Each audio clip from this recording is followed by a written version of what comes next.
이제 트러블이나 이게 저한테 엄청 쌓이더라고요. 스트레스 엄청 많이 쌓인 상태에서 그때 그 아까 말씀한 지인분이 명상 얘기를 하셔가지고 그날 바로 명상 전화를 했어요. 그래가지고 그러니까 가족에게 지금 상처를 많이 받았다고 했잖아요. 그러면 가족에게 본인이 의지하는 마음이 많았다는 거예요. 네네. 평상시에도. 가족이라는 것에 너무 큰 틀에 인생을 맡겼다라는 거예요. 본인이. 네. 저 같은 경우는 가족 때문에 스트레스를 별로 안 받았거든요. 저는 12살 때부터 혼자 가족하고 떨어져서 혼자 살았기 때문에 부모님, 남매 2남 2녀 셋째거든요. 부모님 다 살아 계시거든 지금도. 근데 가족들 5명은 같이 살고 저는 혼자 따로 살았어요. 가족 때문에 스트레스는 없었어요. 외로움이나 뭐 이런 게 청소년 시절에 약간 그런 외로움은 있었지만 부모님, 형, 누나가 겪던 그런 부모에 대한 트라우마는 없었어요. 그렇다고 아버지가 다소곳하신 분이 아니거든요. 똑같은 여러분과 똑같은 그런 상황이었는데도, 그러니까 옆에 붙어 있고 오래 의지할수록 그분의 그 상황에 대한 인연에 대한 감사함과 의지도 많이 되지만 그쪽에서 문제가 많이 생기면 가장 큰 상처도 그쪽에서 제일 많이 받아요. 예를 들어서 이런 거예요. 손가락이 이렇게 10개가 있는데 얼마 전에 한 분이 손가락이 이제 돼지고기를 이렇게 써는 그런 공장에 일을 해요. 그분이 30대 초반인데 거기서 열심히 일하고 있는데 직원 한 명이 작동키를 잘못 눌러가지고 청소하고 있는데 손가락이 그대로 5개 다 잘려버렸어요. 그래서 봉합수술을 했어요. 근데 이제 손은 신경이 아직까지 오지 않았어요. 완전 잘 절단된 상태이기 때문에. 근데 이렇게 된 상태에서 이제 왼손으로, 오른손이 그래 됐잖아요. 이 사람이 오른손잡이인데 왼손으로 글을 쓰는 거예요. 그 글을 쓰는 그 책이 제 책 인생을 바꾸는 100일 마음 챙김 책을 쓰고 있는 거예요. 이 사람이 유튜버예요. 유튜브를 시작한 이유가 손이 이렇게 잘리고 난 다음에도 이렇게 살아가고 있다는 걸 세상 사람한테 자기도 힘을 얻고 세상 사람들한테도 보이고 싶은 거예요. 그래서 이 상태에서 이렇게 써내려가는데 보니까 제 책을 써내려가고 있더라고, 유튜브가. 그래서 내가 보고 내 책이네 이렇게 생각하고 감동을 좀 많이 받았어요. 이 사람이 이걸 써내려가면서 그래도 여러분 저는 이렇게 해 나갈 겁니다. 지켜봐 주세요 하면서 열심히 유튜브로 이렇게 자기 인생을 찍더라고요. 근데 이 사람이 손으로 하는 행동이기 때문에 손이 가장 소중하게 느껴지고 피아니스트에게는 이 손가락이 가장 중요한 거예요. 예를 들어서 자, 이번에 뭐 육상 선수들에게는 이 관절이 제일 중요해요. 다리 관절이. 자, 사격 선수들에게는 뭐가 제일 중요해요? 눈이 제일 중요한 거예요. 그러니까 모든 것들에 가장 중요한 것이 있어요. 그 중요한 것이 뺏기면 인생이 가장 괴로운 거예요. 달리기 선수는 다리의 능력이 가장 뛰어나기 때문에 항상 내 다리가 제일 소중한 거예요. 근데 다리에 문제가 딱 생기면은 큰일 나는 거예요. 배드민턴 선수에게는 무릎이 가장 중요하기 때문에 금메달 따기 전까지 무릎을 보호해야 되기 때문에 무릎의 통증이 가장 중요한 거예요. 이게 우리에게는 인생에서 가장 나에게 큰 지장을 주고 가장 큰 위안이 되는 게 그게 나빠지면 가장 큰 피해를 준다는 거예요. 그래서 가족에게 가장 많은 스트레스를 받는 이유는 저는 가족에게 별로 스트레스를 받지 않아요. 부모님 삶은 부모님 삶이고 형 삶, 누나 삶, 여동생 삶은 여동생 삶이에요. 그리고 거기에 대해서 자식들한테도 인연을 다 마음을 내려놨어요, 저는. 그래서 자식들이 뭔가 일을 벌어지고 하는 것에 대해서 스트레스를 별로 안 받아요. 그냥 자식이 꼭 부모보다 어떻게 돼야 된다, 잘 살아야 된다, 오래 살아야 된다, 이런 것도 없어요, 저는. 인연 따라 인생은 흘러가는 거라고 보기 때문에 어떠한 존재도 먼저 갈 수 있는 거예요. 아플 수 있는 거예요. 사고 날 수 있는 거예요. 이렇게 항상 저는 받아들여요. 거기에 대해서 내려놨기 때문에. 왜냐, 내 인생도 모르기 때문에. 근데 이게 이제 부모에 대한, 자식에 대한 또는 형제지간에 대한 본인이 의지감이 많아서 그런 상처를 많이 받는 거예요. 전 세계 이 재벌이나 전 세계 유명한 사람들은 명상을 거의 다 해요. 빌 게이츠, 스티브 잡스, 오프라 윈프리, 록펠러, 스티븐 시갈, 마이클 조던 등등, 그리고 또 페이스북의 창시자 마크 저커버그 같은 경우도 그렇고, 명상은 그냥 생활 속에 평생 가져가는 거예요. 양치하듯이. 마음의 양치라고 보시면 돼요. 마음은 항상 때를 입어요, 때를. 여러분들이 음식 먹으면 음식의 그 냄새가 입에 배기듯이 마음도 항상 때를 타요. 그러니까 마음의 때를 항상 씻겨내는 게 명상이라고 보시면 돼요. 그 명상은 총 8가지가 있어요. 행주, 좌와 어묵, 동정이라고 해서 행선은 여기다가 뒤에다 선자를 붙여요. 그래서 행선, 좌선, 뭐 동선, 묵선, 어선, 정선 이렇게 얘기를 하거든요. 행주, 좌와 어묵, 동정이란 말이에요. 행선은 여러분이 지금 계속 하고 있는 건 좌선이에요. 아까 한 건 좌선. 좌선 명상은 명상의 한 부분이에요. 이게 집중이 더 잘 돼요. 우리의 몸이 삼각형으로 딱 되면 안정이 돼요. 피라미드가 오랫동안 수천 년 동안 있는 이유도 안정감 때문에, 중심이 있기 때문에. 그래서 좌선 명상을 절에서나 스님들이 많이 하는 거예요. 근데 이 명상을 하면 마음이 빠르게 안정이 되기 때문에. 근데 이 명상이 다가 아니라 서서 아까 여러분들 걸었던 명상이 뭐예요? 동행선 명상이에요. 불교에서는 그걸 포행한다 이렇게 얘기하고 행선한다고 얘기해요. 행동하고 행선한다. 그걸 해도 되고. 그리고 주선은 뭐냐 하면은 한 곳에 서서 편안하게 몸을 주자.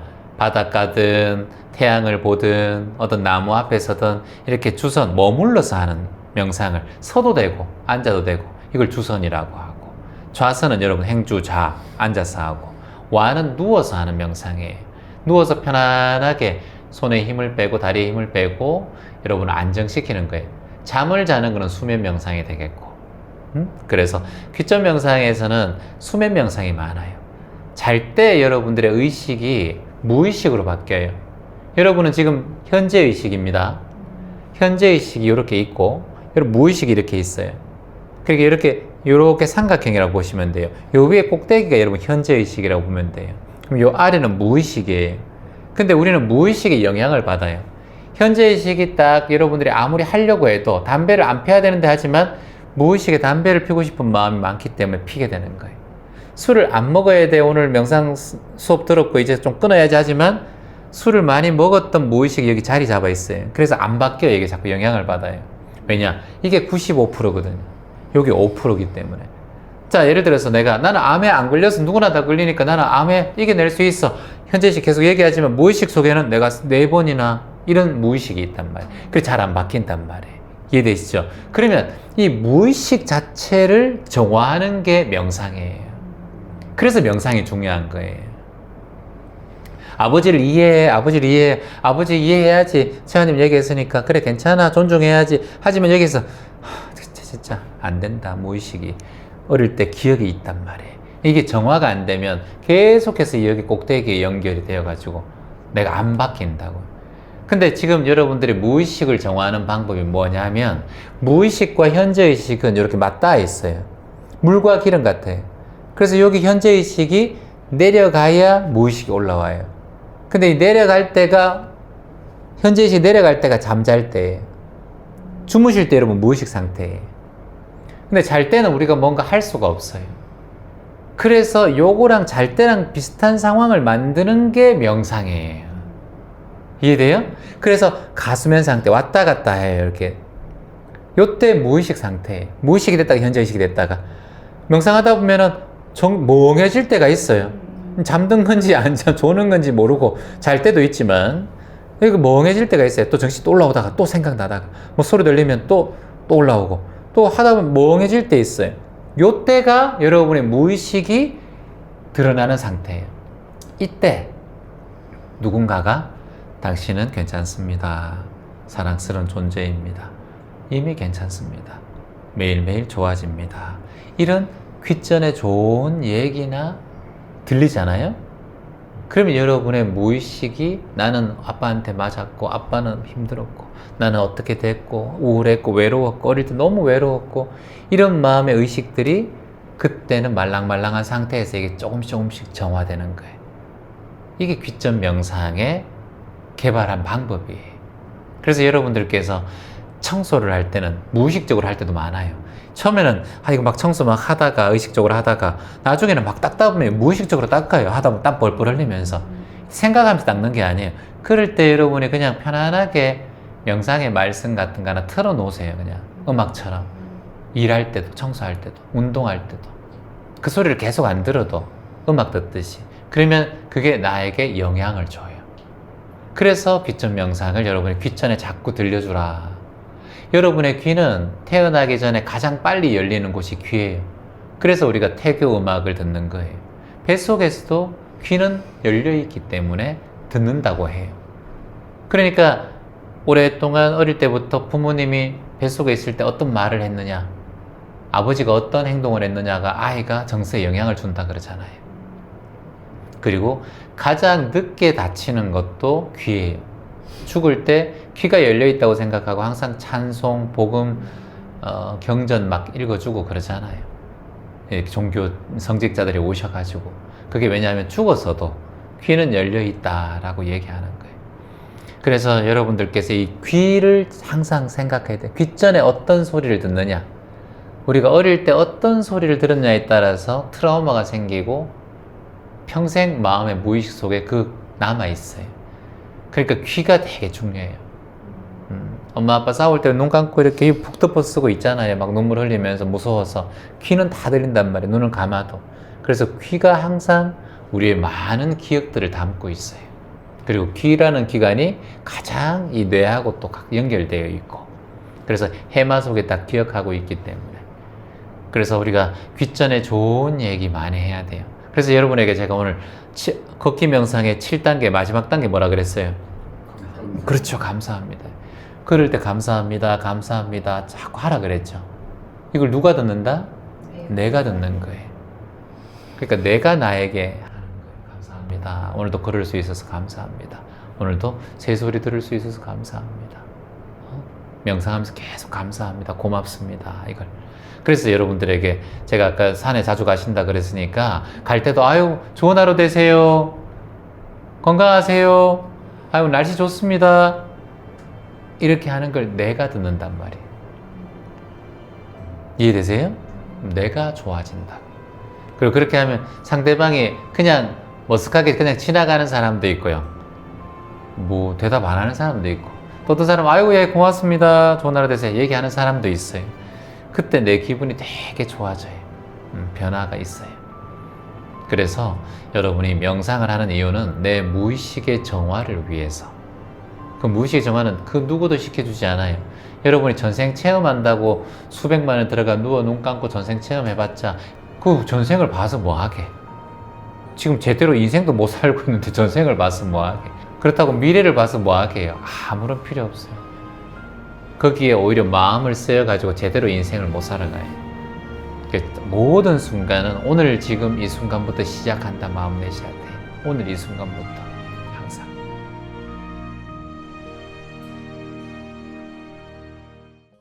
동생에 대해서 불편한 마음이 내 마음 깊숙하게 있을 거예요. 자신도 모르는 사이에. 그 마음을 이제는 인정하고 살면 돼요. 형제 남매끼리 사이가 좋아야 된다고 생각하는 게 본인의 지금 착각이에요. 아니 어느 남매가 그렇게 사이가 다 좋아요? 저 그렇게 좋지 않아요. 그냥 명절 때 얼굴 한 번씩 보는 거. 그러니까 형하고 누나하고도 싸워가지고 잘 안 오고 막 그랬어요. 최근에도 있었던 일이에요. 그럼 내가 이제 중간에 중재해서 아이 누나 형 뭐 이렇게 얘기하고 화해시키는 게 아니라 나라도 형이나 누나하고 소통을 자꾸 하려고 애쓰죠. 중요한 건 싸우는 건 뭐냐? 부모님 때문에 싸워요. 부모님 앞에서 보통 싸워요. 두 분의 성격이 다르기 때문에. 근데 화목할 거라고 생각하지 않아요. 두 분이 싸우는 거는 저는 당연한 거라고 봐요. 왜냐?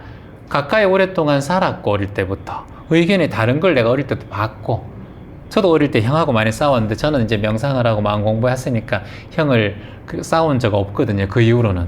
근데 누나하고 형하고는 마음 공부를 안 하니까 항상 싸우게 돼요. 그래서 그냥 명절 때 안 오면 안 오는가 보다라고 생각하고 말아요. 그걸 두 분이 화합을 시키고 내가 잘하려고 하진 않아요.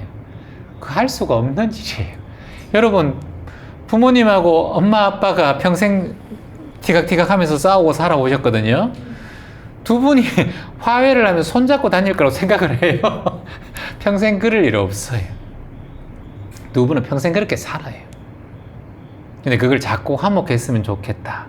우리 가정은 남매도 그렇고 항상 잘 웃었으면 좋겠다. 이게 착각이에요. 그럴 수 없어요. 그렇게 살면 되는데 뭘 스트레스를 받아. 그냥 볼 때마다 안타깝기도 하고. 그거는 이제 내 문제예요. 내 문제. 동생은 안 안타까울 수도 있어요.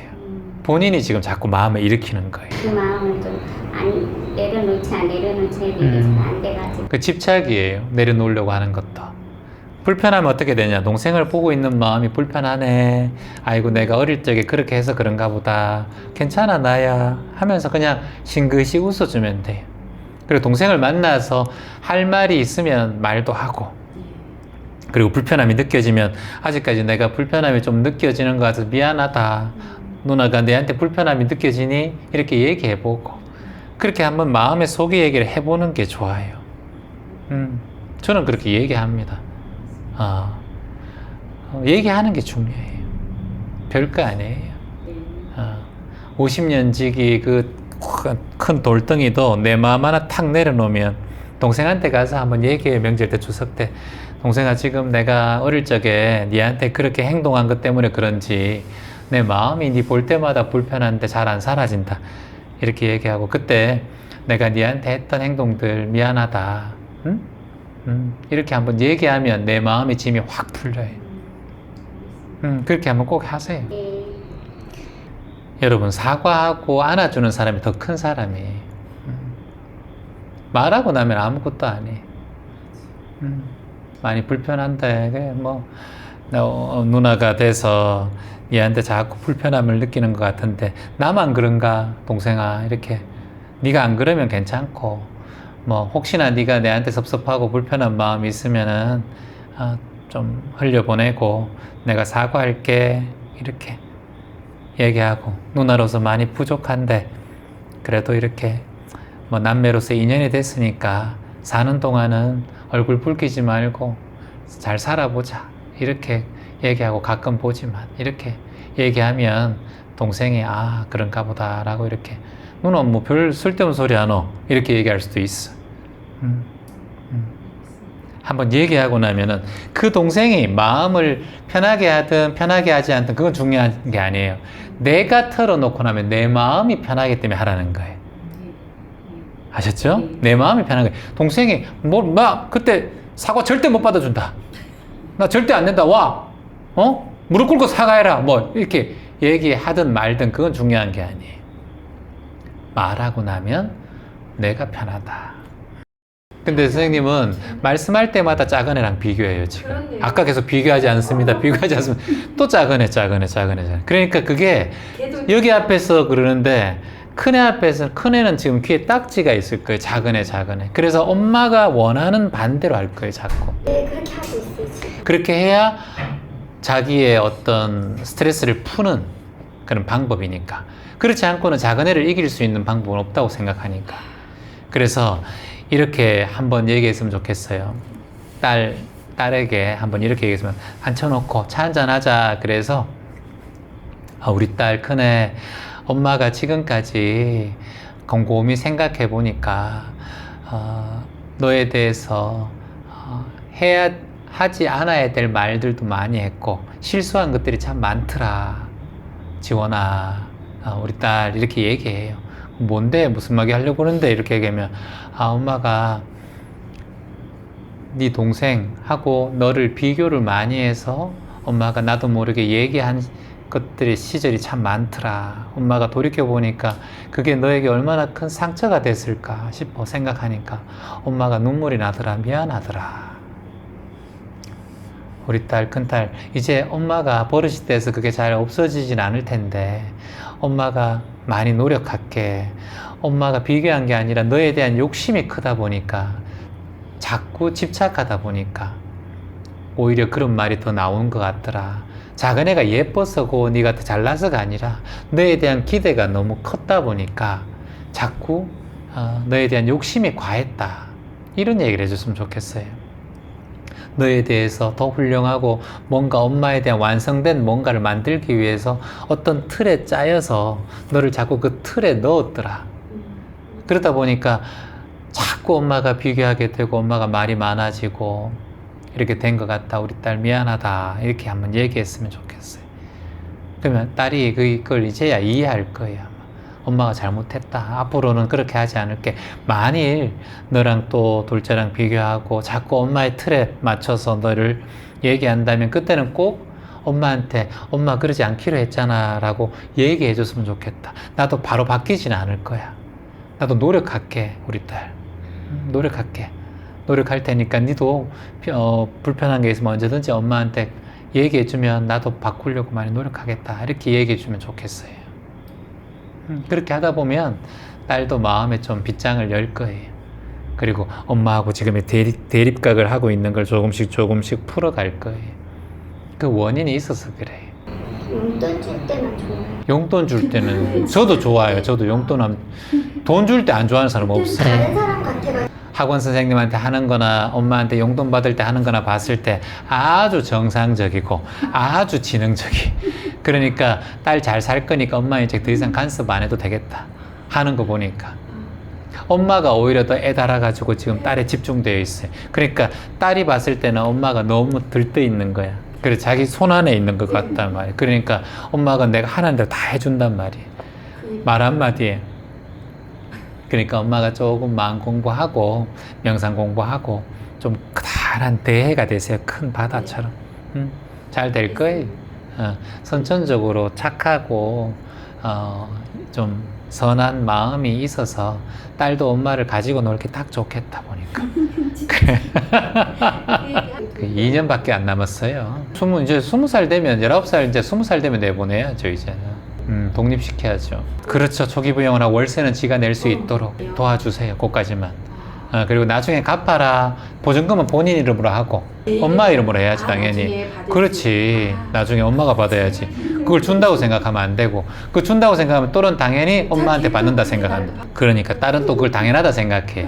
나중에 준다 하더라도 그게 뭐 3,000이든 2,500이 됐든 나중에 준다 하더라도 엄마한테 진짜 고맙다는 생각이 들게 해야지. 당연하다 생각하면 안 돼.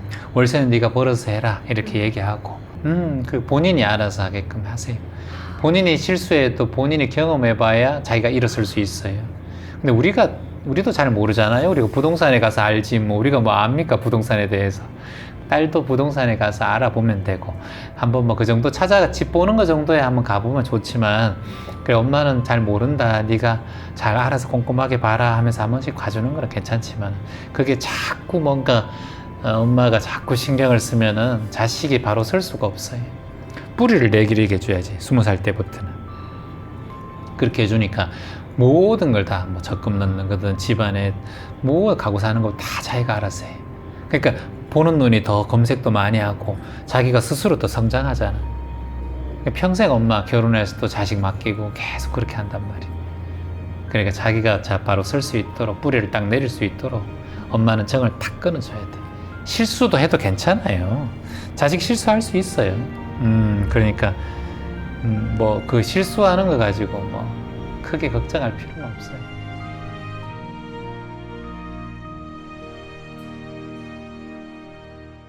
지금 이혼을 이제 준비하고 계신 상태에서 옆에 또 내담자께서는 이제 이혼을 하시고 난 다음에 이제 저희들에게 좋은 말씀을 해주셨어요.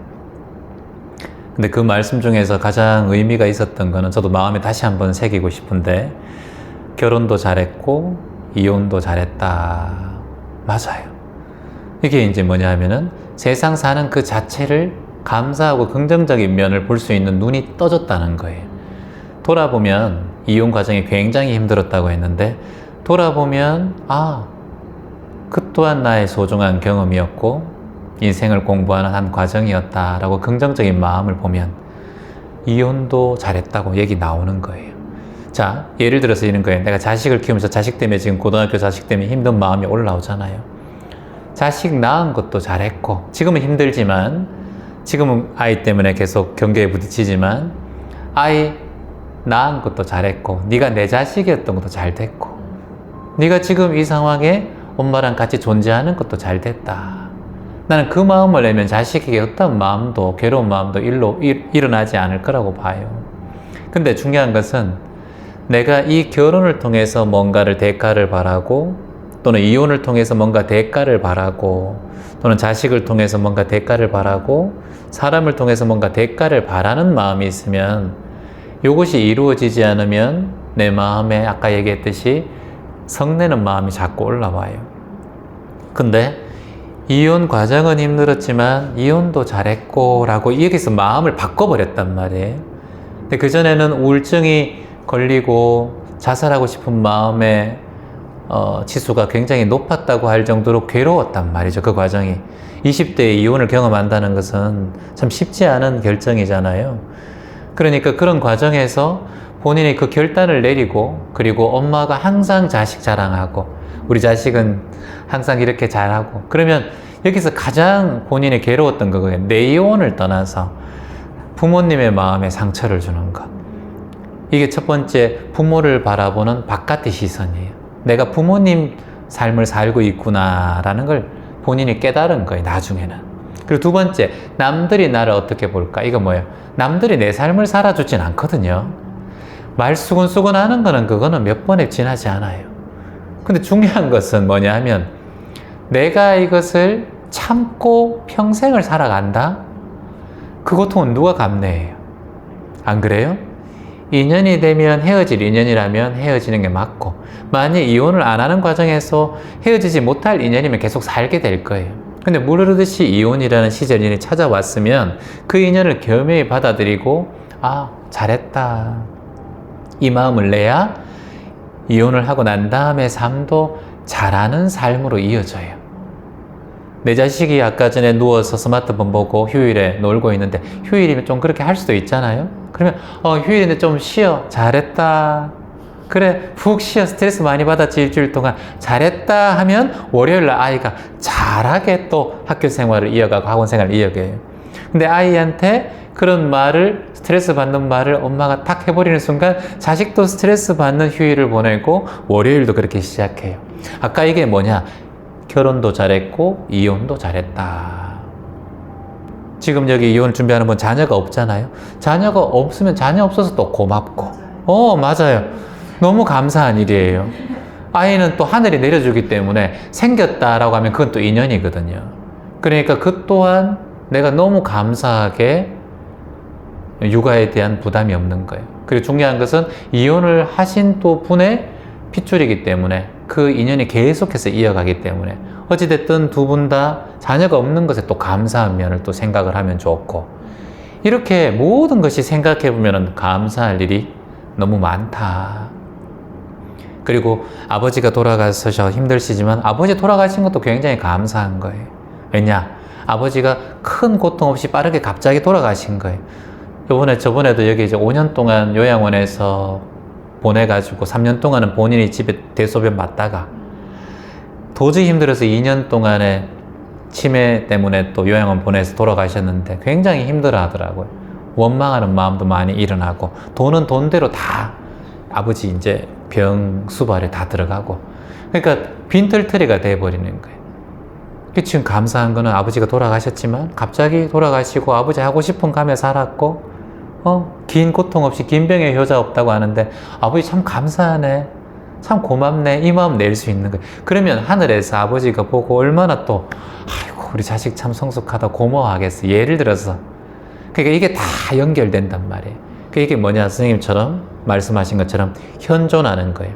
그때는 결혼한 게 또 고맙고, 자식이 있으면 자식이 있는 대로 또 고맙고, 없으면 없는 대로 고맙고, 이혼을 했으면 이혼의 과정에서 큰 문제가 없어서 또 감사하고, 지금은 이걸 또 여여하게 이겨나갈 수 있는 당당함이 또 명상과 마음 공부를 통해서 생겨버려서 감사하고, 나 이혼했어, 뭐 마음에 살아보니까 또 내가 좋은 경험했지, 인생이 참 이렇게 한번 결혼해보고 이혼해보니까 더욱더 마음이 성숙해지고 참 좋은 것 같아.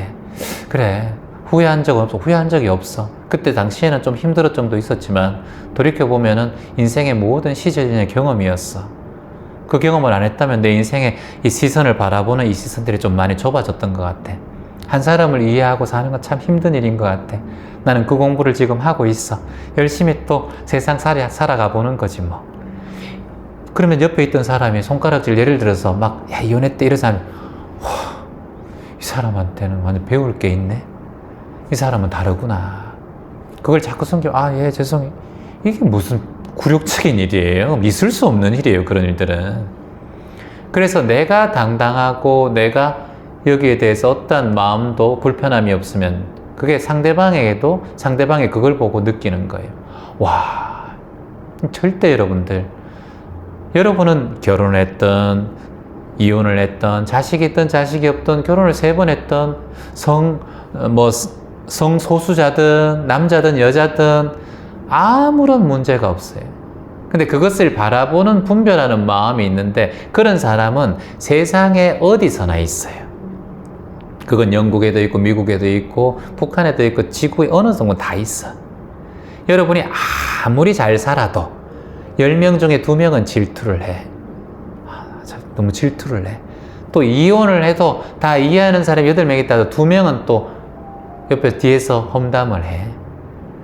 저도 똑같아요.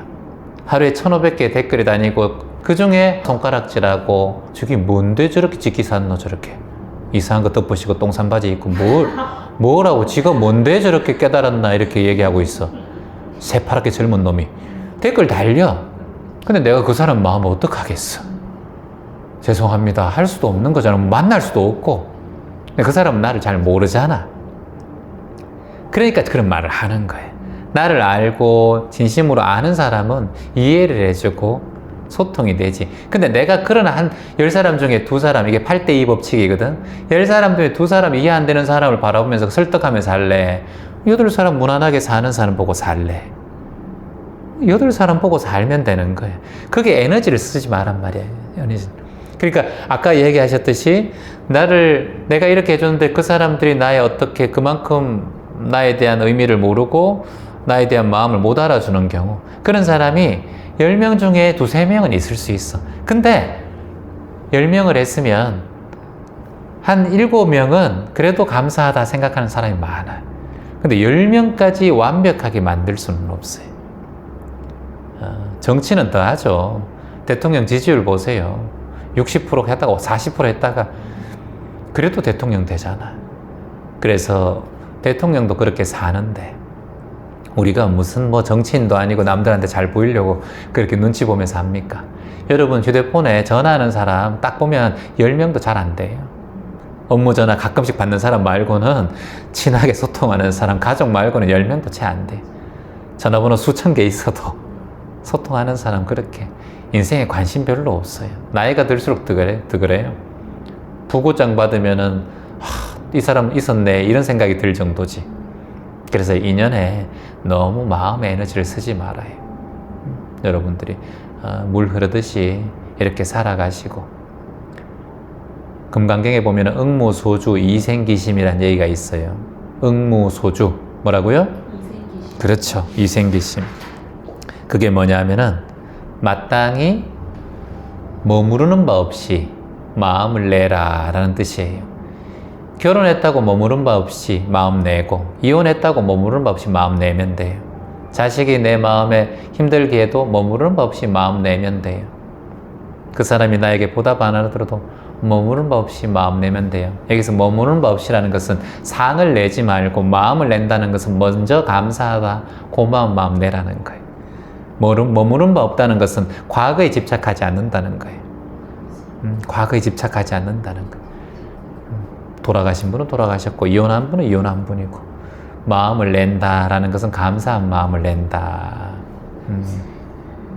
그런 마음으로 수행정진 같이 함께 부지런히 또 한번 재밌게 해봅시다.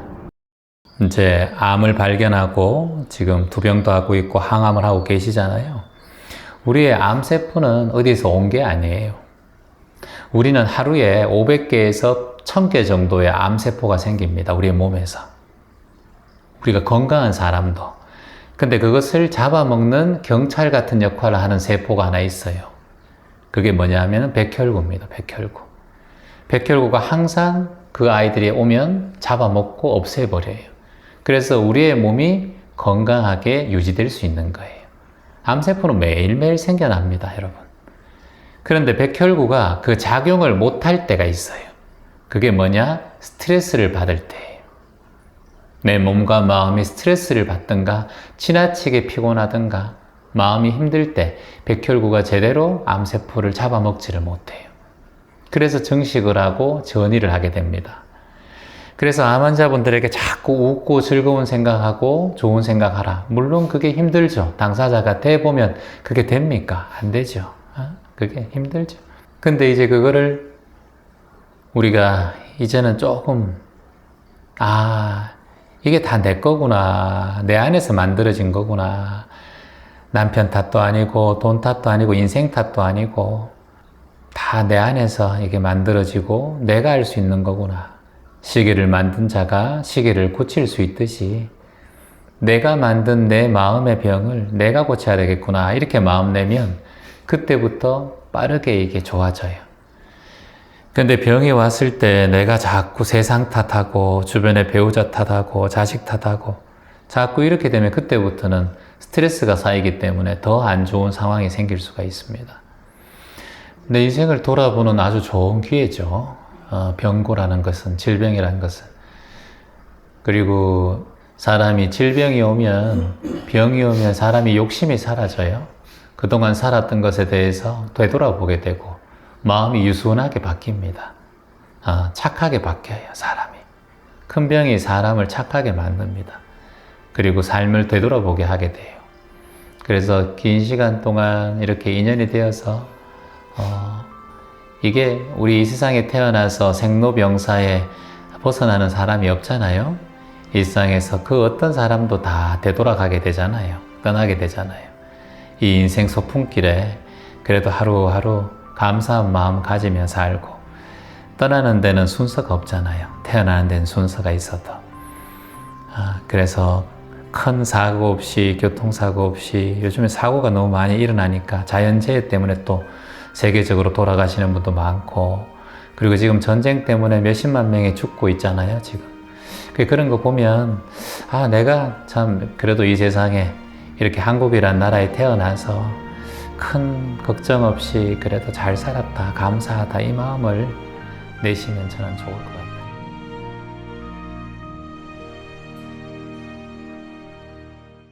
살아가면서 미래에 자꾸 신경 쓰는 사람은 마음이 항상 불안해요. 근데 과거에 자꾸 신경을 사는 사람은 마음이 항상 후회스러워요. 그래서 성인이 말씀하실 때 과거에 얽매이지 마라. 마음이 후회스럽고 우울해질 수 있다 하셨어요.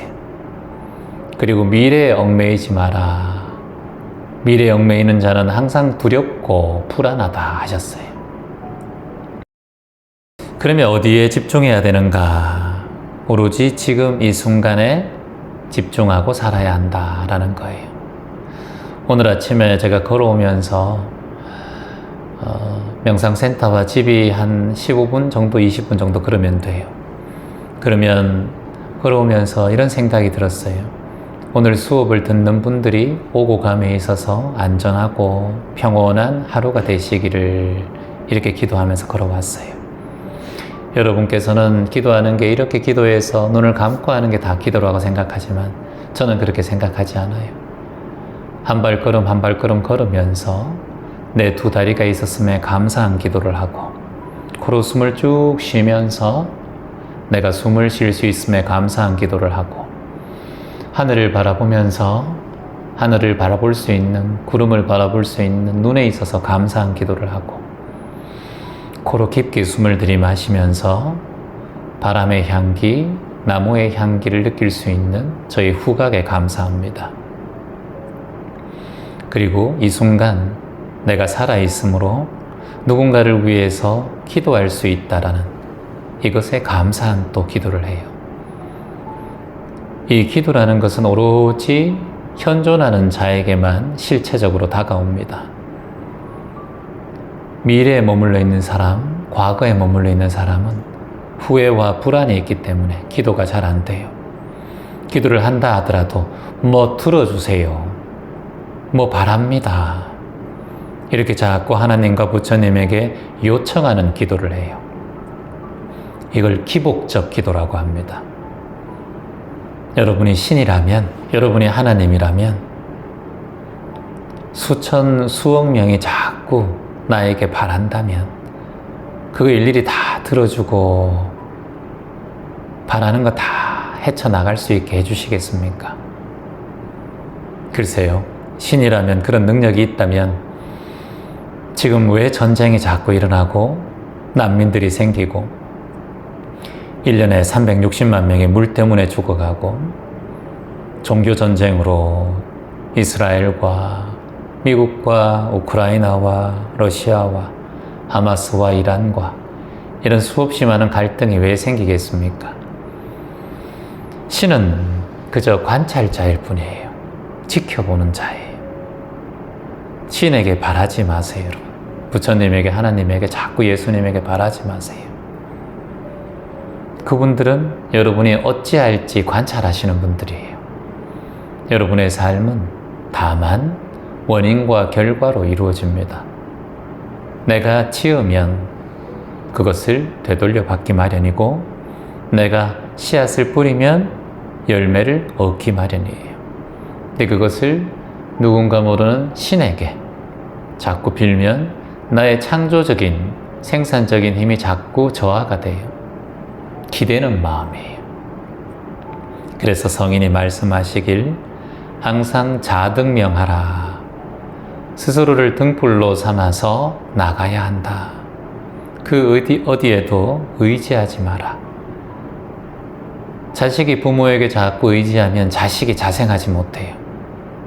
그래서 제가 여러분께 말씀드리지만 청소년기가 지나면 자식을 항상 독립을 시키라 말씀드렸어요. 부모와 자식의 뿌리가 엉켜 있으면 한자리에 둘 다 성장하지 못해요. 그래서 이 뿌리를 끊고,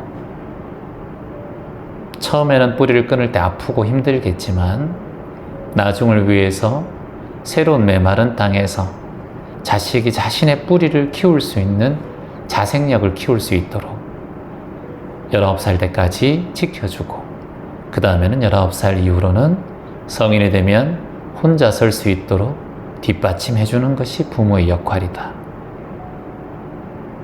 모든 것은 스스로 일어나야 합니다. 스스로 도전해보고 연습해보고 실패해봐야만 자신의 삶의 스토리를 만들 수가 있어요. 여러분 주변에 보면 TV나 유튜브에 나오는 훌륭한 사람들 보면 그 아버지가 성공해서 부자여서 재벌이어서 존경받는 분들은 거의 없어요.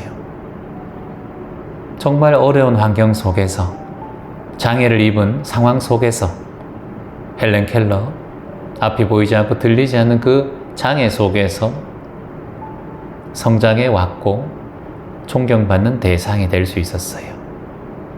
마더 테레사, 가장 가난한 인도의 지역에 가서 뭉둥병 환자들과 평생을 보내며 자신의 삶을 살아가셨어요. 이태석 신부, 수단에 전쟁이 일어나는 그 험한 곳에서 한센병 환자를 치료하고 아이들에게 교육을 가르치셨어요. 이렇듯 훌륭하고 존경받는 분들은 가장 극한 상황에 고난을 받는 상황을 헤쳐나가고 그 역사를 새롭게 만들어 가신 분이에요. 우리가 그렇게 할 수는 없겠지만 우리의 삶 속에 우리는 어쩌면 너무 평탄하고 안전한 삶을 바랬을 수도 있다라는 거예요. 우리가 그렇게 목숨을 걸고 그런 분들처럼 할 수는 없겠지만 우리는 이 삶에서 너무나 안전하고 안락한 삶만 바라고 원했던 건 아닌가. 그러니까 나의 오히려 살아가는 자생력이 조금 뿌리를 내리지 못했지 않았을까. 내가 약하다는 생각과 나 스스로가 부족하고 올바르지 않다라는 생각을 통해서 나 스스로를 더 폄하했지 않을까. 그걸 우리는 한번 되돌아봐야 한다는 겁니다. 그러려면 매 순간마다 지금 이 순간의 나를 먼저 인정하고 이해하고 사랑하는 마음이 있어야 돼요. 미래에 대한 기대와 미래에 대한 걱정으로 사는 게 아니라 오늘 하루가 나를 존중하고 아끼고 사랑해야 내일도 나를 사랑하는 마음이 생겨요. 나중에 내가 연봉이 얼마 되면 행복해지겠지. 내 자식만 이렇게 되면 행복해지겠지. 나의 직장이 이렇게 안정되면 행복해지겠지. 이게 다 미래에 대한 걱정이에요. 이런 마음이 있는 분들은 항상 불안함이 올라옵니다. 그러면 어떻게 해야 되는가? 미래의 불안을 없애는 가장 좋은 방법은 지금 이 순간에 만족하고 감사한 마음을 내는 거예요. 그래야 미래인 내일이 감사하고 만족해져요. 그런데 내일 만족하고 싶고 내일 내가 원하는 일을 이루고 싶다라는 건 지금 내가 이루지 못했던 마음의 부족함이 있기 때문에 내가 그것을 이뤘다 하더라도 1년 뒤에 2년 뒤에 이뤘다 하더라도 또 다른 욕심과 만족하지 못한 불만족의 마음이 있기 때문에 내가 바로 서지 못하고 또 다른 미래에 대해서 또 1년 뒤를 걱정하게 돼요. 이게 딜레마예요. 우리의 삶의 딜레마. 삶은 세 가지로 여러분들이 항상 에너지로 만들어져요. 말씀드렸듯이 생각과 느낌과 감정이라는 에너지로 여러분은 굴러갑니다. 그리고 인생은 항상 생각과 감정과 느낌의 수레바퀴를 따라가는 거예요. 여러분도 오늘 이곳에 올 이유는 오늘 내가 재원쌤 수업을 한번 들으러 가야지 이 생각을 했기 때문에 오신 거예요. 근데 예를 들어서 이 생각을 했는데 오늘 아침 딱 일어나니까 가기 싫어. 그런 감정이 올라오던가 가고 싶어. 아니면 그냥 가야 돼. 신청했으니까 가야 돼 라고 생각해서 그냥 오는 사람도 있고, 신청을 했는데 그 당일날 안 오신 분도 계세요. 갑자기 마음이 불안해서. 그게 뭐예요? 감정이란 말이에요. 수업을 신청한 생각은 있었는데 그날 당일날 일어나니까 너무 불안하고 공황이 와서 못 올 수가 있다라는 거예요. 물론 마음이 힘든 분이니까 그렇겠지만 그날 아침에 감정이 그랬다는 거예요. 감정이 그렇든 또 느낌이 그렇든 또 생각을 바꾸면 올 수 있는 거예요. 그래서 이 생각이라는 게 가장 큰 카테고리라고 보시면 돼요. 생각 안에 느낌과 감정이 있는 거예요. 그래서 우리가 생각을 항상 조심하라. 왜냐? 생각은 느낌과 감정을 포함하고 있으니까. 그래서 여러분들이 어떤 생각을 하느냐, 이게 참 중요하다는 거예요. 그래서 잠재의식 이론의 창시자인 조셉 머피 박사 같은 경우는 이런 말씀을 하셨어요. 따라해 볼까요? 좋은 생각을 하면 좋은 일이 생기고 나쁜 생각을 하면 나쁜 일이 생긴다. 맞아요. 여러분이 머피의 법칙 이런 얘기 들어봤죠? 안 좋은 일이 반복된다라는 그런 법칙이잖아요. 근데 그 사실은 앞부분의 글씨를 문장을 빼먹은 거예요. 뒷부분만 한 거예요. 나쁜 생각을 하면 나쁜 일이 생긴다. 이게 머피의 법칙이다. 그게 아니라 그 전에는 원래 좋은 생각을 하면 좋은 일이 생기고 나쁜 생각을 하면 나쁜 일이 생긴다라는 거예요. 좋은 생각이라는 것은 콩을 심으면 좋은 생각, 좋은 일이 생긴다는 콩이 열리고, 또 나쁜 생각, 팥을 심으면 예를 들어서 팥이 열린다는 거예요. 근데 콩을 심었는데 갑자기 팥이 열리든가 팥을 심었는데 갑자기 콩이 열리지는 않는다라는 말씀이에요. 그래서 오늘 미래에 여러분들이 어떤 열매를 열리게 하고 일주일 뒤에 또는 한 달 뒤에 1년 뒤에 3년 뒤에 어떤 열매를 맛보려면 콩을 심을 건지 팥을 심을 건지 정해야 될 거 아니에요. 밭에 땅은 있잖아요. 여러분 마음밭이라고 하거든. 우리가 마음의 밭이 있는데 여기 무엇을 심을지는 누가 결정해요? 본인이 결정해야 돼요. 근데 우리는 그거를 남편이 결정하고 아이가 결정하고 또는 직장에서 결정하고 내 사업에서 결정하고 배우자가 결정한다 생각해요. 부모가 결정한다. 엄마가 나에게 이런 씨앗을 뿌렸으니까 내가 이런 씨앗을 먹고 있잖아. 이렇게 얘기해. 나 괜찮았는데 당신 만나서 배우자 잘못 만나서 내가 이런 씨앗을 뿌려서 내가 이런 씨앗을 지금 고통의 열매를 먹고 있잖아. 이렇게 생각해. 이게 얼마나 어리석어요. 모종하고 뿌리는 자를 타인에게 건네주는 거예요. 이거만큼 어리석은 게 어디 있어요. 누구 삶이에요, 여러분? 내 삶이잖아요. 그 누구도 나에게 방해할 수 없고 해방할 수 없는 내 삶이에요, 내 삶. 그러니 이렇게 다짐하셔야 돼요. 따라해 볼까요? 그 누구에게도 내 마음밭을 내주지 않겠다. 그 누구에게도 내 마음밭을 내주지 않겠다. 내가 농사 짓겠다. 내가 씨앗을 뿌리겠다. 희망의 씨앗, 감사의 씨앗, 긍정의 씨앗, 평온의 씨앗, 매일매일 뿌려나가겠다. 그러면 언젠간 열린다. 급하지 않겠다. 서두르지 않겠다. 인생이라는 우리 삶 속에 농사가 있잖아요.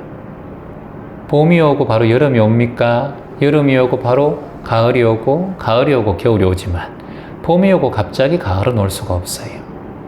여름이 오고 갑자기 봄으로 되돌아갈 수가 없어요. 이게 우리 사람의 욕심이에요.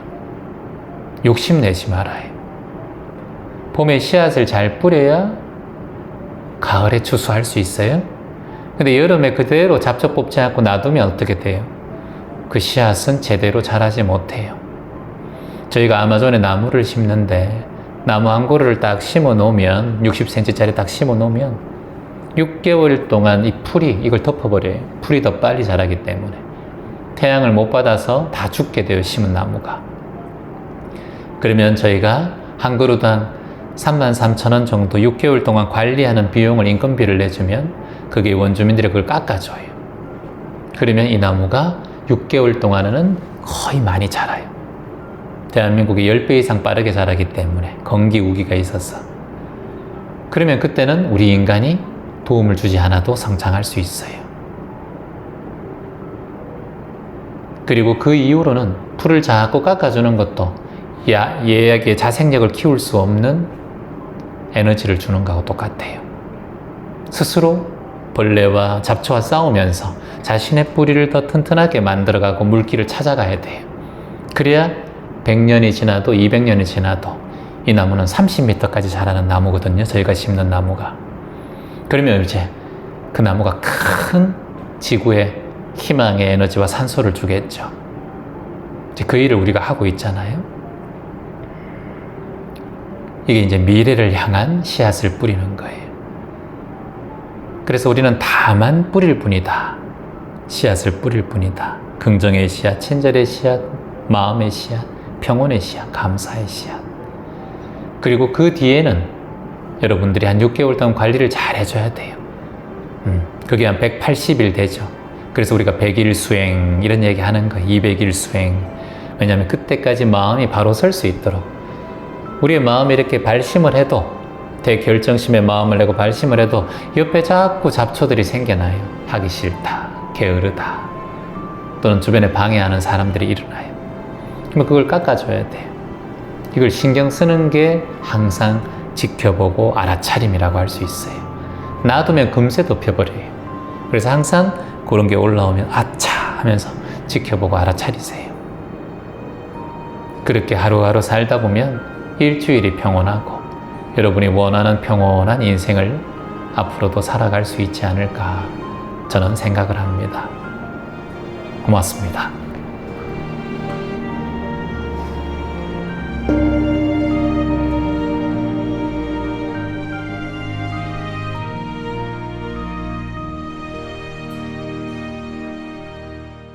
또 그런 상황이 있을 때 나를 돌이킬 수 있는 계기를 좀 찾고 싶다. 이제 일단은 욕심과 바람, 이 두 가지를 우리가 구분을 좀 해야 될 것 같아요. 욕심과 바람. 우리 사람은 욕심 없는 사람은 없습니다. 죽는 그 순간까지도. 산속에서 오랫동안 수행하신 분도 옆에 바로 절이 생겼으면 그 절에 신도들이 많이 가면 마음이 불편할 수 있다고 봐요. 그래서 욕심과 바람이 두 개가 있어요. 근데 욕심이라는 것은 내가 그것이 이루어지지 않았을 때 보통 화가 일어나요. 이게 욕심이에요. 근데 바람은 그게 이루어지지 않아도 화가 일어나지 않는 게 바람이에요. 소원이라는 게 원을 세운다라는 것. 이때 내가 원과 욕심을 구분할 수 있는 가장 좋은 건 그걸로 인해서 분노가 일어나면 그건 욕심이고 집착이에요. 근데 지금 따님이 공부를 안 하는 거 보면서 엄마의 원은 뭐예요? 아이가 공부를 학생이니까 신분으로 학생의 신분이니까 엄마는 주부니까 당연히 주부 일을 하는 거고 학생은 학생일이 공부를 하는 거잖아요. 그게 학생의 본분이에요. 근데 엄마가 가정주부 일을 안 하고 주부 일을 안 하고 바깥에서 놀면 그건 가정주부의 취급에 반하는 행동이잖아요. 자식은 당연히 학생이니까 공부를 해야 되는데 이불을 덮어쓰고 휴대폰이나 보고 앉아 있으니까 하루 종일 열이 날 수밖에 또 없어요. 왜냐? 자신의 직업에 대한 반하는 행동을 하고 있기 때문에. 나도 엄마 논다. 아빠가 직장 안 가는 거하고 똑같은 거잖아요. 그런 일들이 반복되니까 엄마는 열이 받는 거예요. 자꾸. 근데 중요한 것은 오늘 질문자가 하신 말씀 중에서 내가 자식을 바라보면서 자식에게 세운 원이 하나 있어요. 아이가 학생으로서 공부를 잘하고 자기 성적에 맞는 대학을 알아서 잘 들어가 주기를 바라는 거. 큰 거 바라는 것도 아니에요. 그리고 학교 생활 잘 해가는 거. 근데 그것이 원하는 것이잖아요. 원이잖아요. 소원이잖아요. 우리 아이 무탈하게 다른 데 빗나가지 않고 자기가 하고 싶은 거 하면서 성적대로 가면 좋겠습니다. 그게 원인데 그걸 안 하는 자식을 바라보면서 지금 화가 일어나고 있다는 거예요. 화가 일어나는 거는 그건 욕심이고 집착이라고 보셔야 돼요. 그럼 예를 들어서 이런 거예요. 자식을 바라보면서 그렇게 안 해도 내가 화가 일어나지 않아. 이불 덮으시고 있네. 하루 종일 일주일 동안 학교 다니라 고생했네. 그래. 이불 덮으시고 있을 수도 있지. 이렇게 생각하면 그거는 바람이고 원이에요. 네가 좋은 대학 가고 네 성적에 맞는 네 한 만큼만 성적 잘 받아서 네가 가는 길에 어찌됐든 학생의 신분으로 대학 가려고 원한다면은 네가 원하는 대학에 갔으면 좋겠다. 이게 원이잖아. 엄마의 원. 맞잖아요. 근데 그게 이루어지지 않으면 자식이 공부를 안 하든가 원하는 대학에 못 간다든가 자식이 농땡이 피운다든가 그러면 화가 일어나면 그거는 욕심이고 집착이라고 보시면 돼요. 근데 지금 화가 일어났잖아.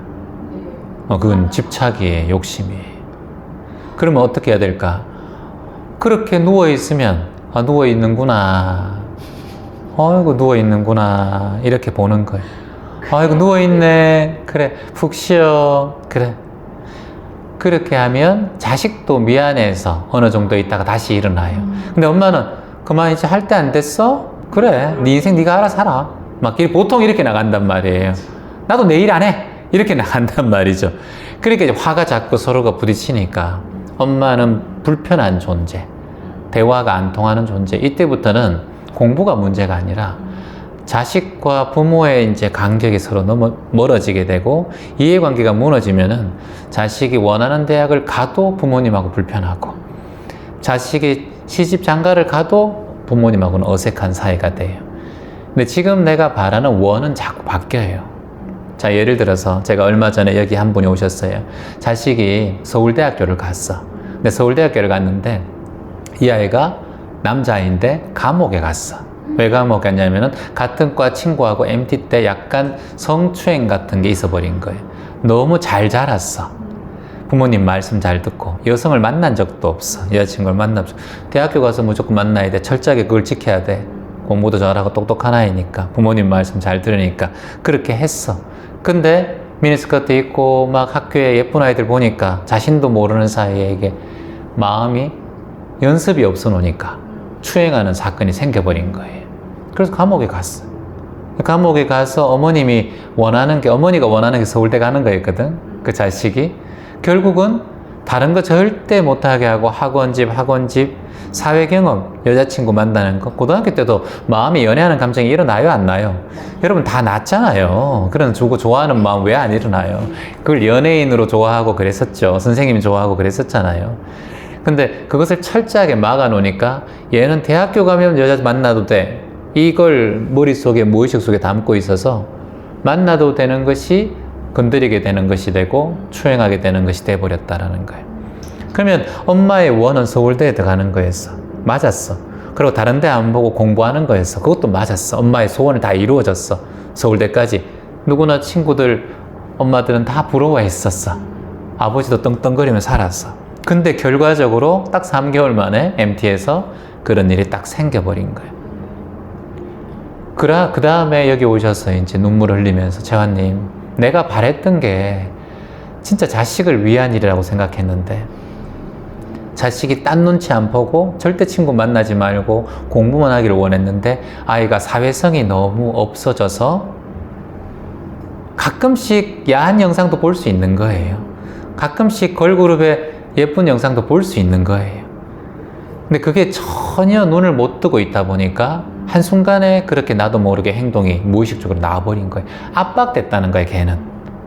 이제 물속에 억눌려진 공처럼 대학교 오니까 탁 튀어버린 거예요. 근데 고등학교 때 좀 놀기도 하고 혼자 여행도 가본 친구들, 부모님하고 같이 딱 붙었지 않고 친구들하고 PC방도 한번 가보고 대화가 했던 친구들은 그런 고민이 일어났을 때 대학교 가면 친구하고 대화를 해요, 잘. 야, 저 여자 괜찮지 않냐? 야, 그러면 안 돼. 여자한테 그거 요즘에 걸려. 법적으로 걸려. 이런 대화가 있었는데 얘는 그런 친구와 대화도 없었고 소통하는 방법을 몰라 놓으니까 자신의 의식에서 나오는 대로 행동을 해버린 거예요. 그래서 채환님, 이럴 때는 어떻게 해야 됩니까? 그게 욕심 때문에 일어난 일이다. 자신의 욕심 때문에 아이를 압박했지만 아이는 그게 억눌려져 있는 어찌 보면은 분노고 화다. 화라는 것은 부모의 욕심으로 인해서 자식에게 화를 입기도 하고 부모가 화를 입기도 해요. 왜냐? 자식이 그렇게 되면 부모가 화를 입는 거하고 똑같은 거니까. 둘이 아니다. 그래서 가장 먼저 내 마음이 자식을 보면서 편안해야 자식도 문제를 크게 안 일으킨다는 거예요. 자, 잠시 공부를 안 할 수 있어요. 방학 때 뭐 한 2, 3일 명절 때 놀고 있을 수 있어요. 스마트폰만 보면서 놀아요. 아이들 보면, 고등학교, 중학교 보면은. 그러면 그걸 보면서 내 마음을, 저 아이가 공부하기를 원하는구나. 저 스마트폰을 그만하기를 원하는구나. 내 마음이 이런 마음이 올라오네. 라고 하셔야 돼요. 이게 만트라예요. 내가 자식을 보잖아요. 여기 우리 질문자도 똑같아요.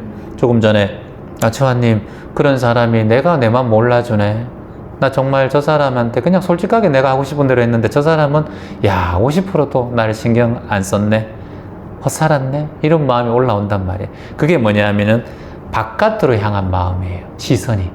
여기는 자식을 향한 마음이고 선생님은 직장 동료 또는 인연에 대한 마음이에요. 이 바깥으로 향한 마음이 생기면은 해결할 수가 없어요. 왜냐? 모든 문제가 그 사람으로 인해서 생기는 거라고 생각하거든. 아까 근데 질문자께서 말씀하실 때 이게 내 탓이구나 라고 생각하신 게 지금 그게 진리예요, 사실은. 그래서 내 마음에 안 드는 사람 살다 보면 있어요, 없어요? 있죠. 특히 그게 가까운 사람이 아까 그래요. 배우자, 자식, 친구, 직장 동료, 시부모, 어머니 다 이래. 그게 뭐냐면 가까운 사람은 그 사람이 나를 이해해주고 엄마가 말하는데 또는 내가 말하는데 이런 마음이 올라와 있어요. 그래서 대가를 바라는 마음이 있어요. 근데 길가 가다가는 우리가 대가를 바라지 않잖아요. 안 그래요, 여러분?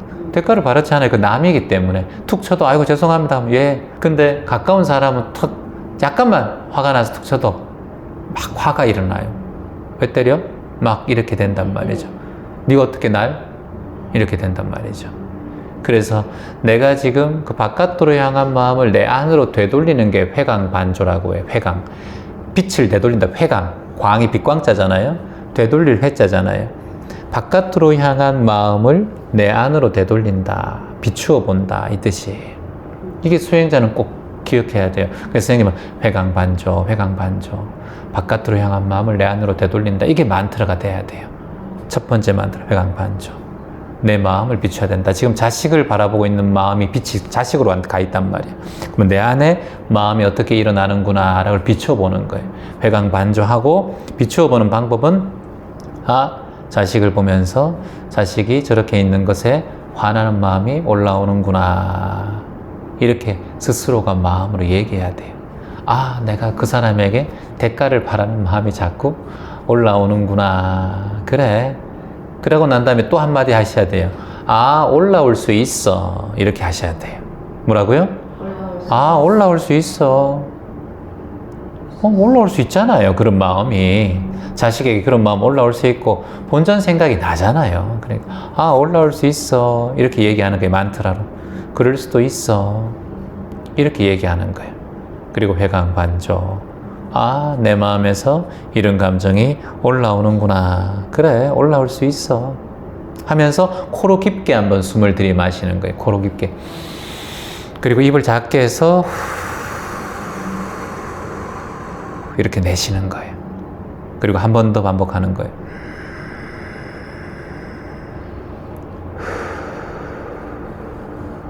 이렇게.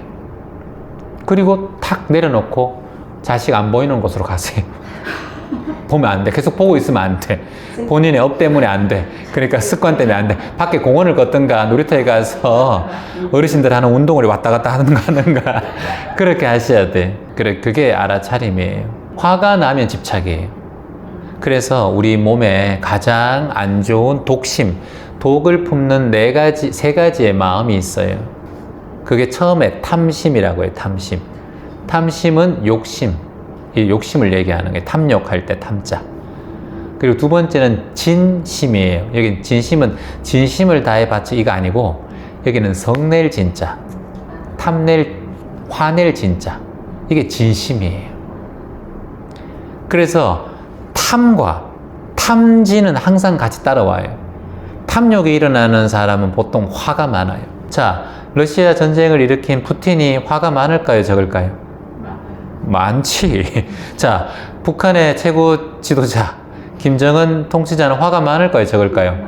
많죠. 화나면 바로 어지 단강이라오.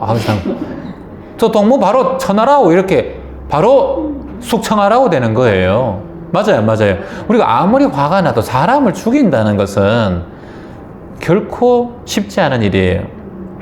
푸틴의 2인자라고 해서 푸틴의 요리사 프리고진 바로 비행기 타다가 터져서 사망했잖아요. 누가 죽인지는 알 수 없어요. 미스터리예요. 그리고 주변에 푸틴에 대해서 반대 여론을 일으킨 지도자들 다 감옥에 가 있어요. 또는 이름 모를 죽음을 당했어요. 다 그래요. 그래서 이게 보통 화가 많아요. 그러니까 왕들이나 이런 사람이 탐욕이 많아요. 왜냐? 내가 통치자고 내가 이게서 우두머리라는 거예요. 그런 사람들은 화가 또 많게 되어 있어요. 그래서 바로 죽여버려요. 그래서 옛날 조선시대부터 숙청, 사촌도 죽이고 동생도 죽이고, 조선왕조실록 보면은 가족들 다 죽이잖아요, 여러분. 왕세자들도 다 죽이고. 그 뒤주에 갇혀서 죽은 누구예요? 사도세자도 자식을 죽이잖아요, 가둬가지고. 그래서 이거 화가 많아요. 높이 올라가면 올라갈수록. 그래서 내가 지금 화가 많다, 자식을 보면서 화가 일어난다는 것은 욕심이 많다는 얘기예요. 저도 그래요. 똑같은 마음이에요. 그런 마음이 왜 안 일어나겠어요, 자식을 키우는 사람이. 그런데 우리는 이제 수행의 길로 일단 들어섰어요. 이거는 나를 위한 길이에요. 첫째, 수행하는 사람. 왜냐? 내가 이걸 하면 내 마음의 건강과 몸의 마음의 평화가 와요. 아까 얘기했듯이 누워있으면 내 인생이 그런 거지. 내가 뭘 못했는데 저놈의 자식 저거 하고 지금 내가 이렇게 하고 있는, 이렇게 이게 계속 반복돼봐. 어떻게 되겠어? 숨도 안 쉬어지고, 안구 건조증 생기고, 막 위장은 부글부글하고 변비는 생기고, 막 온갖 게 짜증이 올라와. 평생 갱년기처럼 살아간다니까. 왔다 갔다 왔다 갔다. 이게 화병이 된다고. 근데 가장 사랑하는 사람이잖아. 그런데 그런 존재로 의해서 내가 그런 마음이 일어나는 게 이게 너무 어처구니가 없잖아요. 어이가 없잖아요. 그래서 마음 공부를 하라는 거예요. 마음 공부를 하는 거예요. 그거 하고 싶어서. 그래서 마음 공부의 가장 중요한 것은 내가 지금 화를 일으키는 존재에 대해서 시선을 바라보지 말고 화를 일으키는 나에 대해서 집중하라는 거예요. 나에게서 일어나는 거예요. 근데 그 인간 때문에 일어난다면은 그 인간은 바뀌어요, 안 바뀌어요? 안 바뀌어요. 안 바뀐다고. 검은 머리 팥불이 될 때까지 안 바뀌어요, 잘. 근데 그 사람이 명상을 만나고 마음 공부를 만나면 조금씩 바뀌어요. 근데 그럴 때까지는 인연이 돼야 돼. 여러분도 여기 찾아온 인연이 됐기 때문에 오신 거예요, 지금 인연에. 항상 저는 죽음에 대해서 마음의 문이 열려 있어요. 지금 살아있는 것만큼 기쁜 게 없잖아요. 지구에 2초에 한 명씩 죽거든요. 그리고 50초에 한 명씩 자살해요, 지구에.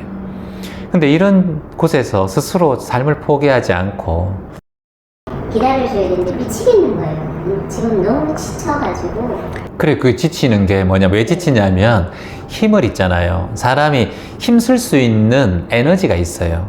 여러분도 예를 들어서 100m를 달릴 수 있는 어느 에너지가 있잖아요. 근데 갑자기 100m 달리기 힘든데 이 사람 보고 뭐 30km 달리려면 쉽지 않잖아요. 사람마다 마음의 힘이 있어요.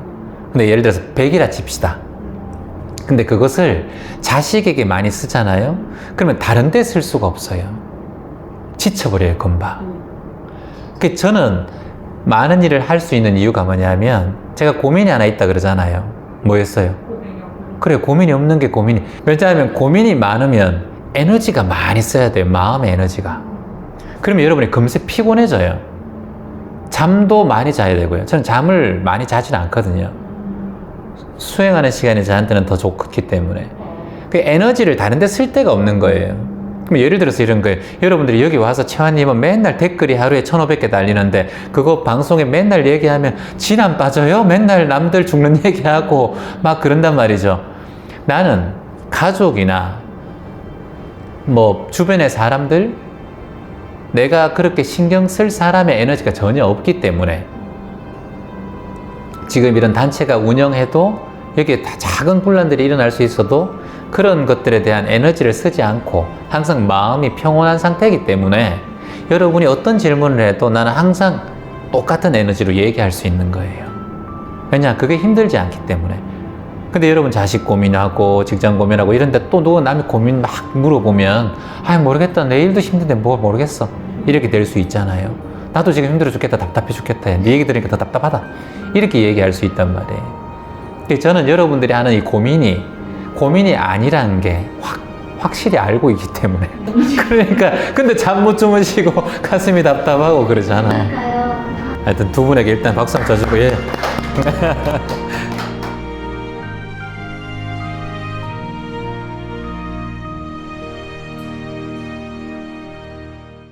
사실은 다 감사할 일이고 주변에 제 환경이나 이런 거는 되게 넘치게 있어서 사실 감사하고 항상 행복하다고 느끼는데 제 마음이 항상 저도 이제 공부를 오래 했고 되게 많이 노력해왔다고 생각했는데 그런 감정들을 이제 가족들한테 풀게 되니까 이제 그러다가 이제 문득 객관적으로 가족들을 보면 너무 행복하고 아 너무 감사하다. 되게. 다른 사람과 봤을 때 비교해서 봤을 때는 그러다가도 제가 욕심과 그 내려놓지 못한 여러 가지 그런 것들 때문에 제 마음은 되게 복잡복잡한 것 같아요.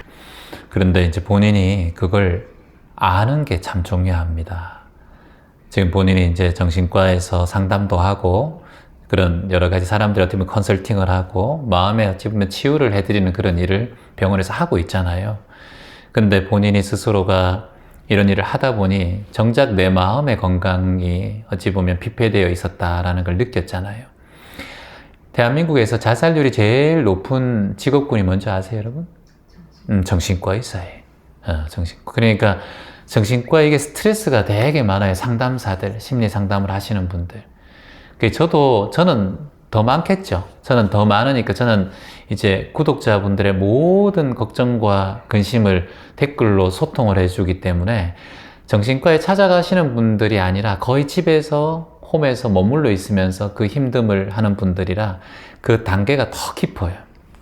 최소한 병원에 와서 상담하는 사람 정도는 그거는 개선사항이 있는 분인데 그걸 못 하시는 분들, 그냥 집에서 있고 움직임조차 힘드신 분들, 그런 분들의 이제 상담을 많이 글로 확인하고 있는데 이게 저 같은 경우도 많은 얘기를 듣고 많은 힘든 얘기를 들으면 에너지가 소진이 돼요.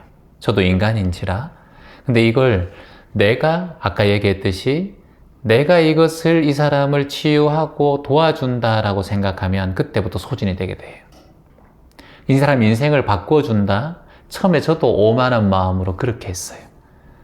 나는 그게 제 욕심인지 나중에 알았어요. 그 사람을 치유하기 위해서 또는 그 사람에게 도움을 되기 위해서 내 모든 걸 바친다 생각하며 수업을 했어요. 근데 그게 제 자만이고 오만이었어요. 지금 쌤이 얘기했듯이 욕심인 거예요. 내 욕심. 그렇게 할 수 없다라는 걸 알았어요. 그게 제가 이제 28년 정도 명상을 하면서 10년 정도 지나니까 그게 제가 깨우치게 됐어요. 부모의 인생도 도움을 되고 주고 싶고 형의 인생, 누나의 인생, 여동생의 인생도 도움을 주고 싶었는데 그게 내 욕심이다, 오만이다.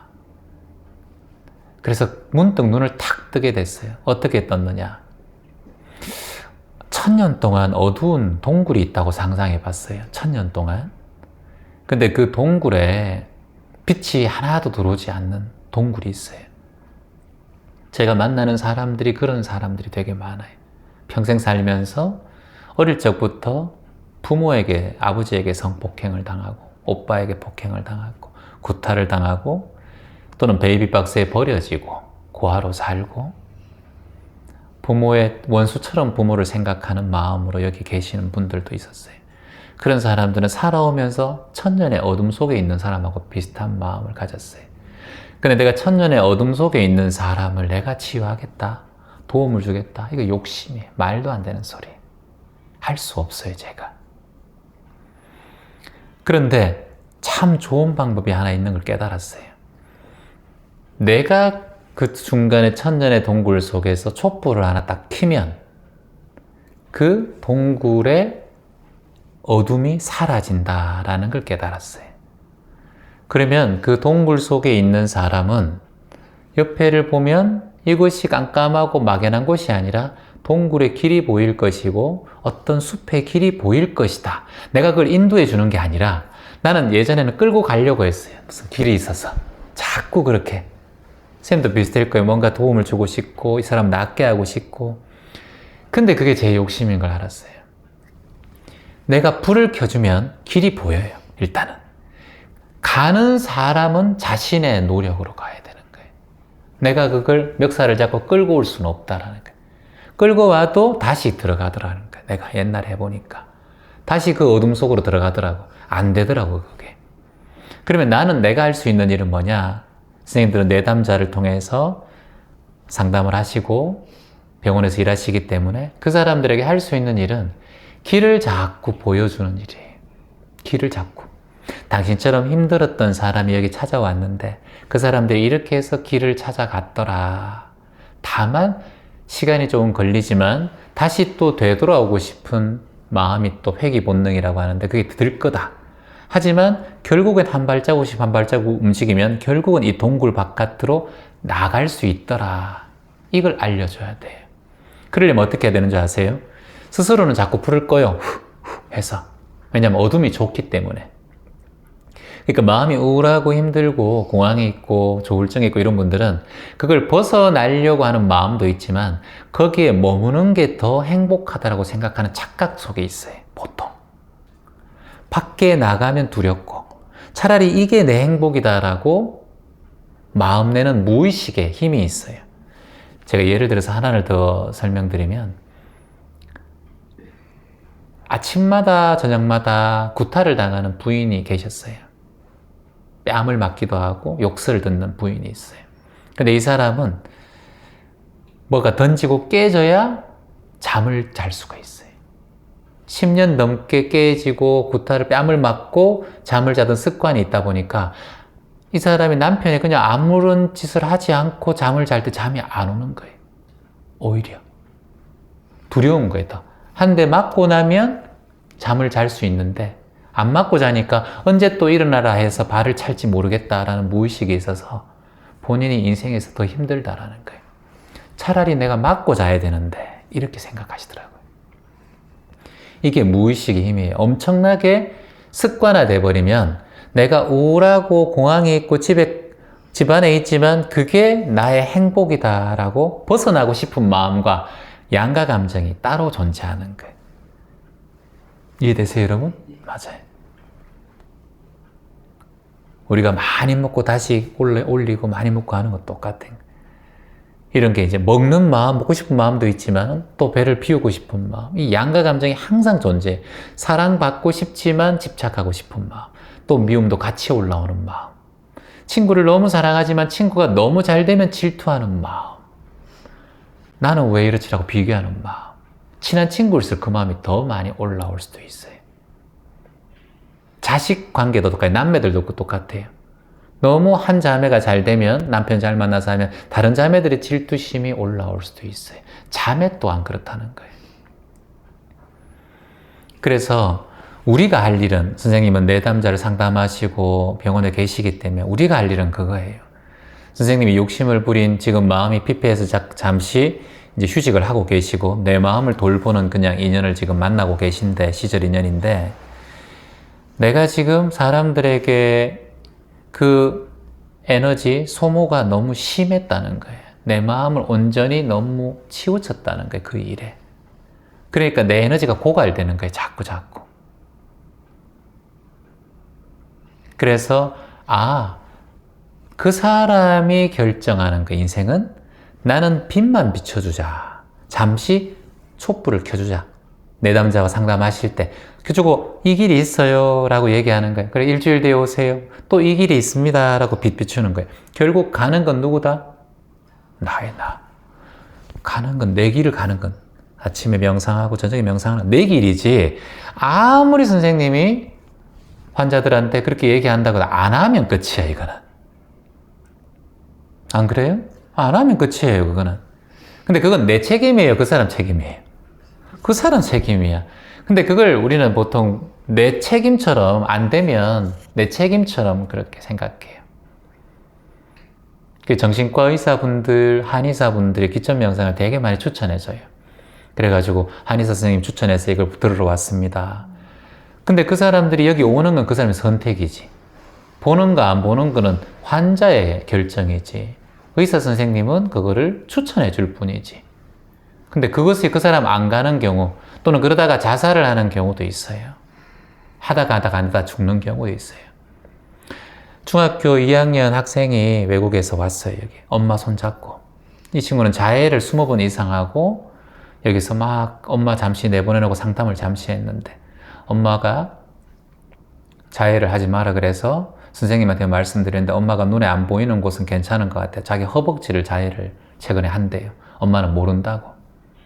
팔에 하면은 자꾸 본인이 엄마가 슬퍼하니까.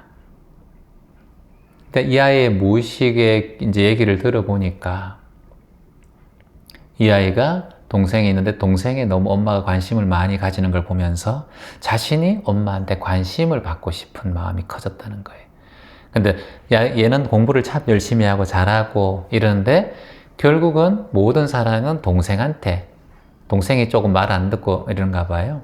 그러니까 엄마가 자꾸 동생한테 신경 쓰는 걸 보면서 관심을 받고 싶어서 자해를 시작하게 됐다라는 거예요, 아이가.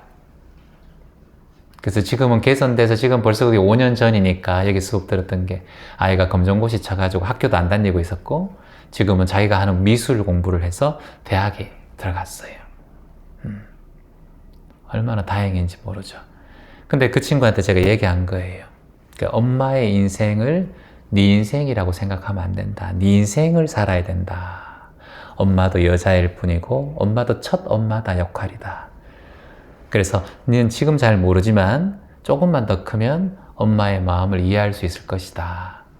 너는 누구의 사랑을 받는 존재가 아니라 네 그대로, 너 그대로 사랑의 존재다는 걸 알려준 거예요.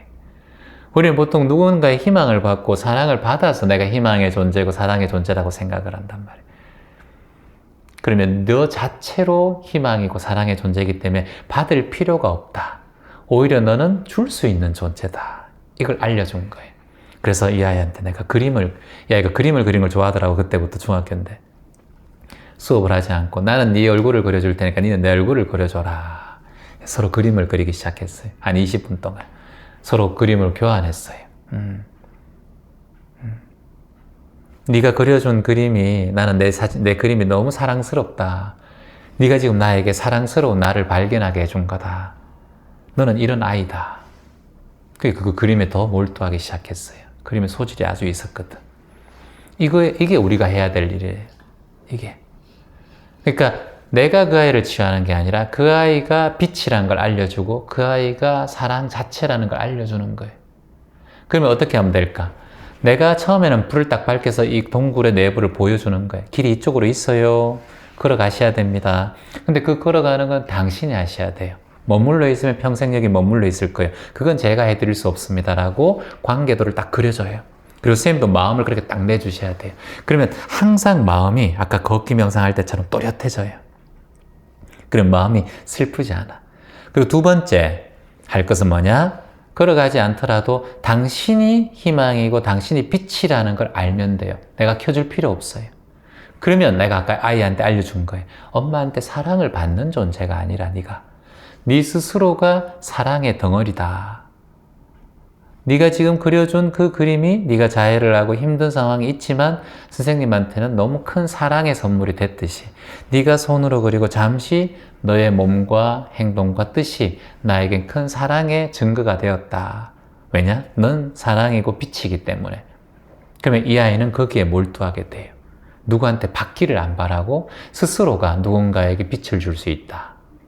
그래서 우리가 봉사를 자꾸 하잖아요. 테레사 수녀님도 봉사, 인도에 가서 뭉둥병 환자들을 위해서 봉사하시고, 소록도에서 우리 네덜란드에 오신 수녀님 두 분은, 간호사 두 분은 소록도의 한센병, 뭉둥병 환자를 위해서 35년을 20살 때 와가지고 35년을 그 고름, 입으로 고름을 빨아내고 소독하고 결혼도 안 하고 여기 35년 동안 뭉둥병 환자분들을 치유하고 다시 고국으로 60세가 돼서 돌아가셨잖아요.